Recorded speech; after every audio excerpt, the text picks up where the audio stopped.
नमस्कार दोस्तों, स्वागत है आपका हमारे चैनल भक्ति बाइट में। दोस्तों, आज हम आपको बताएंगे कि आखिर कुबेर जी को धनपति के नाम से क्यों पुकारा जाता है और उनके जीवन की पौराणिक कथाओं में छुपे अनमोल रहस्यों के बारे में। भारतीय संस्कृति में कुबेर जी को धन और संपत्ति के देवता माना गया है। ऐसा माना जाता है कि जिस घर में मां लक्ष्मी के साथ साथ कुबेर देव की पूजा की जाती है, वहां कभी भी धन संपदा की कमी नहीं होती। कुबेर देव का आशीर्वाद प्राप्त कर लेना मानो सुख समृद्धि का आह्वान करना है। पौराणिक कथाओं के अनुसार कुबेर देव भगवान शिव के परम भक्त थे और उन्हीं की कृपा से उन्होंने धनपति की पदवी प्राप्त की। शिव जी के आशीर्वाद ने उन्हें धन का राजा बना दिया। यही कारण है कि आज भी लोग कुबेर देव की पूजा करके धन और वैभव की प्राप्ति की कामना करते हैं। उनके भक्तों का मानना है कि कुबेर देव की उपासना से आर्थिक परेशानियां दूर होती हैं और घर में सुख समृद्धि का वास होता है। तो आइए सबसे पहले जानते हैं कि धन के देवता कुबेर कौन हैं। पौराणिक मान्यताओं के अनुसार कुबेर यक्षों के राजा थे। यक्ष एक प्रकार के दिव्य प्राणी माने जाते हैं और उनका मुख्य कार्य लोगों की रक्षा करना था। कुबेर देव इस कार्य को सच्चाई और ईमानदारी से निभाते थे।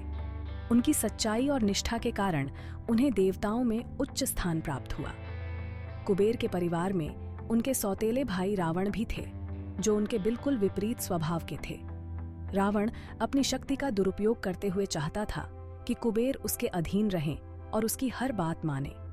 लेकिन कुबेर सदा सत्य और धर्म का साथ देने वाले थे, जिससे उनके और रावण के बीच हमेशा मतभेद बना रहता था। एक बार कुबेर ने अपने दूत के जरिए रावण को संदेश भेजा कि वह बुरे कार्यों से बचे, परंतु रावण ने क्रोधित होकर उस दूत का सिर काट दिया। इस घटना के बाद कुबेर ने यह मान लिया कि रावण सत्य के मार्ग पर नहीं चल सकता। वे हिमालय चले गए और वहां जाकर भगवान शिव की तपस्या करने लगे। कुबेर देव की तपस्या इतनी कठिन थी कि भगवान शिव स्वयं उनसे प्रसन्न हो गए। उनकी अनन्य भक्ति देखकर शिवजी ने उन्हें धनपति की पदवी दी और उन्हें संपूर्ण धन और संपदा का स्वामी बना दिया। तब से कुबेर देव को धन और वैभव के देवता के रूप में पूजा जाने लगा। एक और कथा है जो कुबेर देव के पिछले जन्म से जुड़ी है, जो न केवल रोचक है बल्कि प्रेरणादायक भी है। ऐसा कहा जाता है कि अपने पिछले जन्म में कुबेर एक चोर थे। वे मंदिरों से धन चुराया करते थे और अपने स्वार्थ के लिए उस धन का उपयोग करते थे।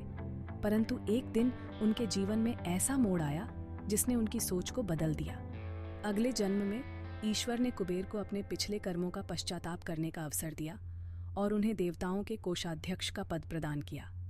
इसी के साथ कुबेर भगवान शिव के परम भक्त बन गए और धीरे धीरे शिव जी की कृपा से धन के स्वामी के रूप में प्रसिद्ध हो गए।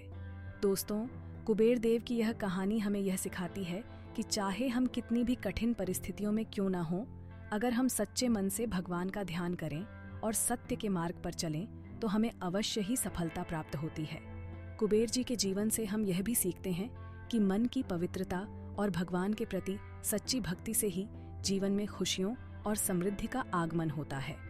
तो यह थी कुबेर जी से जुड़ी एक अद्भुत और प्रेरणादायक कहानी। आशा करते हैं कि आपको यह कहानी पसंद आई होगी।